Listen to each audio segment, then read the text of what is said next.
4.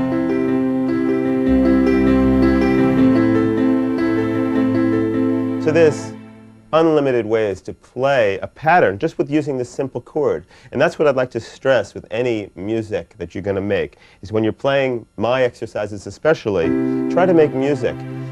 Pick a pattern and hold that pattern for a couple chords. Or play that pattern through the whole exercise and then pick the other pattern.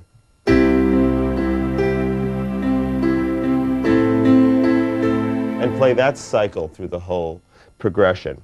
But be creative and always try to think, how can I achieve something else? How can I stretch this a little bit? And try to keep a click going too, because that'll keep you kind of forced to think quickly and train your mind. Get a click that you can, start with and actually do the exercise. And then as you get better at it, you can make the click a little faster. So you'll be flying through it and really jamming. Now I'd like to talk a little bit about the way that I developed my skill with chords. When I was very young, I guess the first chords that I learned are these major and minor chords, and kind of found them in all the different inversions. But as I was growing older and hearing different kinds of music, what happened was that I would hear a particular kind of chord. Like I remember when I first heard a major chord over like an altered bass. For instance, something like this, where you have the 5 chord, I'm playing an F, but I've got a C chord on top. Okay, so like here's a B flat chord with an E flat bass. And there's all kinds of ways you can do it. You can play the 5 over the 1, you can play the 2 over the 1, the 4, this is the 4, the 7. On my website, you'll be able to find examples of different patterns that will make use of this kind of altered bass thing. But here's a little improvisation using this concept. I'll just start a drum track so we can have a good time here.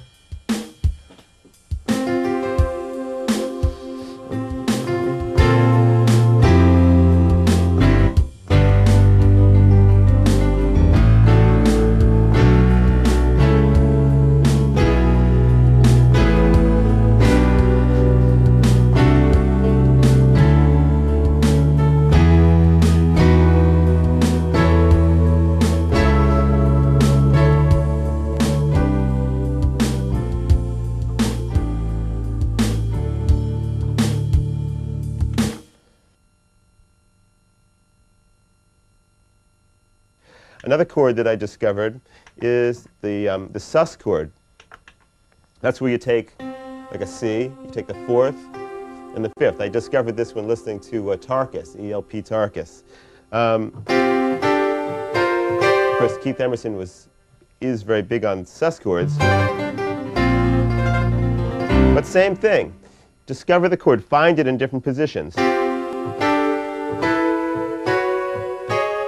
And in different inversions. And once you find it, actually try to write a piece. Try to do an improvisation. Here's an improvisation that I'll do that uses sus chords.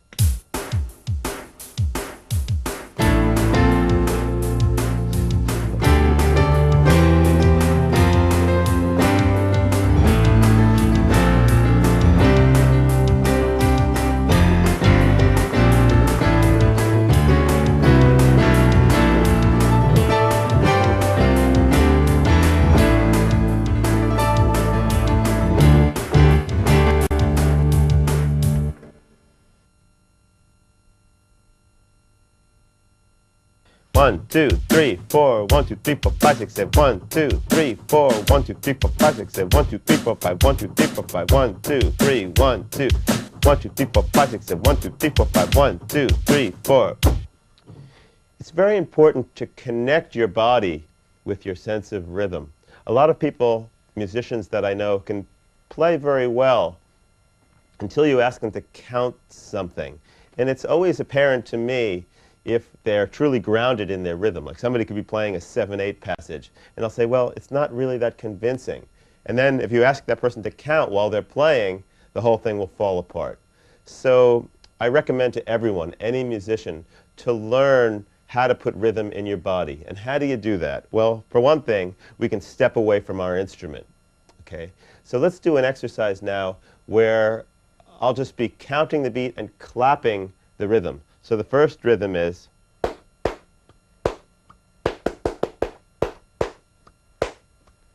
it's in 4. 1, 2, 3, 4. 1, 2, 3, 4. 1, 2, 3. So try this at home. Let's maybe do it a little slower. Here we go. 1, 2, 3, 4. 1, 2, 3, 4. 1, 2, 3, 4. Like that. Now that we've done that, let's tap the rhythm. You can do it even on the keyboard if you want. Like just the 1, 2, 3, 4 part of it. In other words, 1, 2, 3. And we'll use our voice to do the rhythm, like ta ta ta ta ta ta ta ta ta ta ta ta ta ta ta ta. So by putting that in your voice and then reversing it and counting while you play it, 1, 2, 3, 4.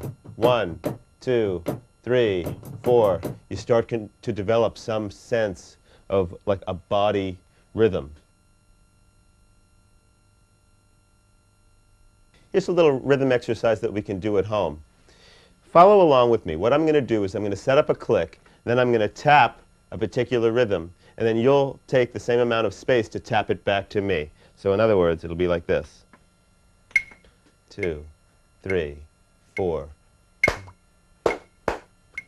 Now you.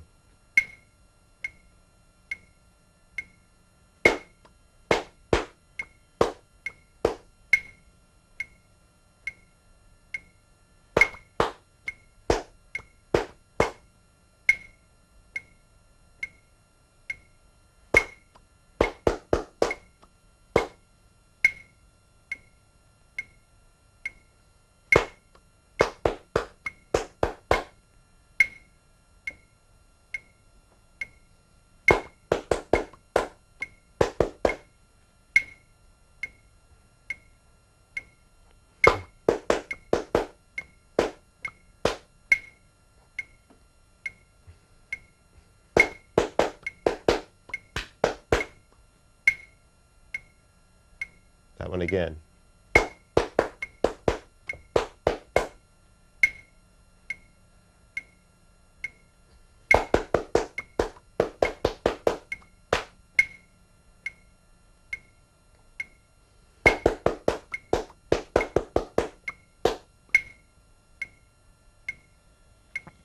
Okay.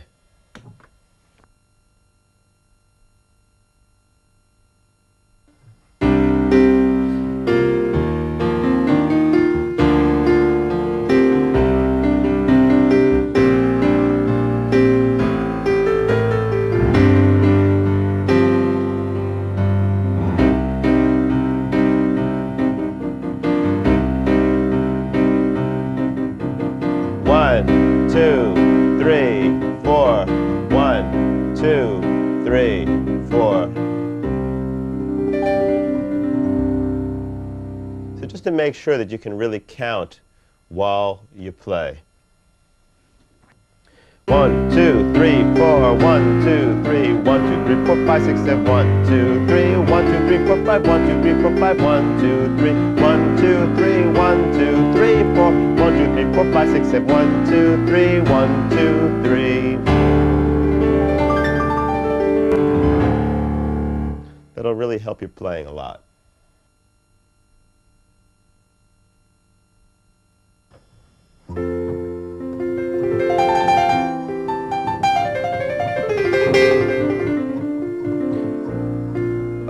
One of the most common questions is, how do you play over the changes? How do you know what to play?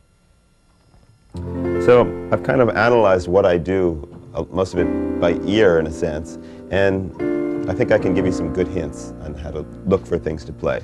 For one thing, let's say we have a progression like this, which is F major, a C chord over an E bass,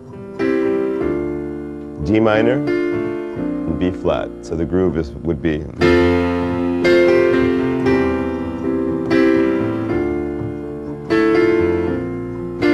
that's all. What are you going to play? Well, you have a choice.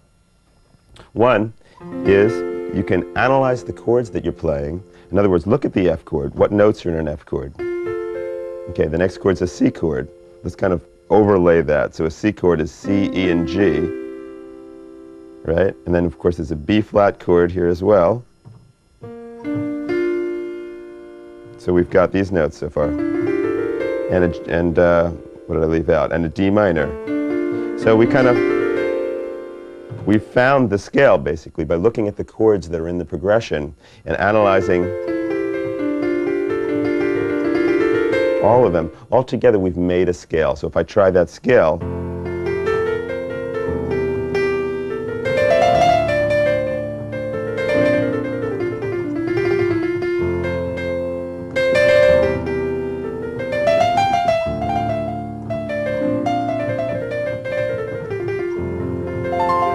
it works very nicely, but it's very major and it's very plain sounding. Here's what I'd like to recommend. If you have a progression like this, it's really in a major key, try using the relative minor blues scale. So in F major, the relative minor, you would find it by going a minor third down from F, saying, oh, D is the relative minor. So what is the D blues scale? Well, we just looked at the D blues scale in the first example, so that's this. But how does that sound over this? I'm going to start the D blues scale on an F. So the F is the root, but I'm using the notes of the D blues scale.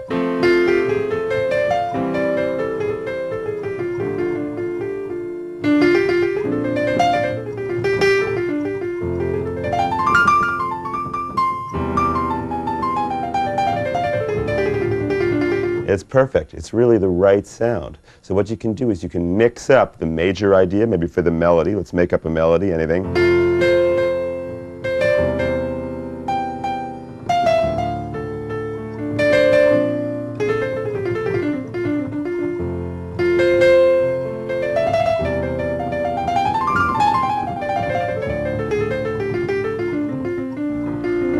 So that's what you will do. You'll also notice, I don't want to keep anything a total mystery here, but like when I'm playing a piano sound with a bluesy type scale, I do this kind of slippery thing. And this is something they definitely didn't teach me at Juilliard, but it's something you have to learn along the way.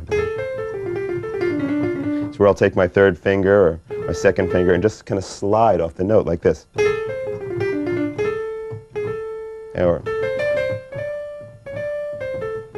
So I'm sliding from, in this case, the flat 5 of the D blues scale into the major third here of the key of F.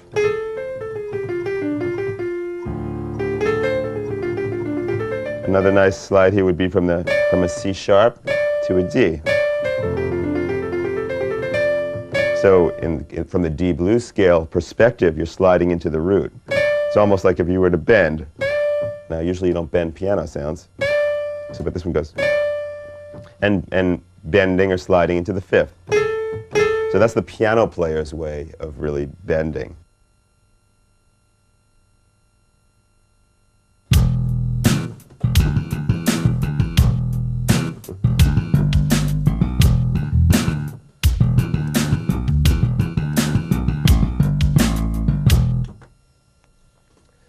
I'd like to give a little insight in how to create a bass line, both in rock and in jazz. Let's look at creating a rock bass line first, especially if you just want to groove and have something that really sounds good.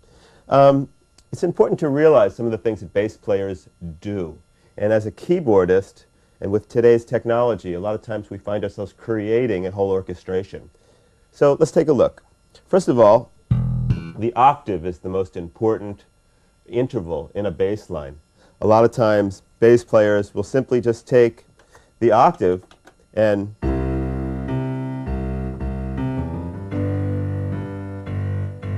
very much focus on the rhythm between the top octave and the bottom octave. The second most important thing, I would say, is the fifth. So if you're playing in E, let's say, you could play root, fifth, octave. So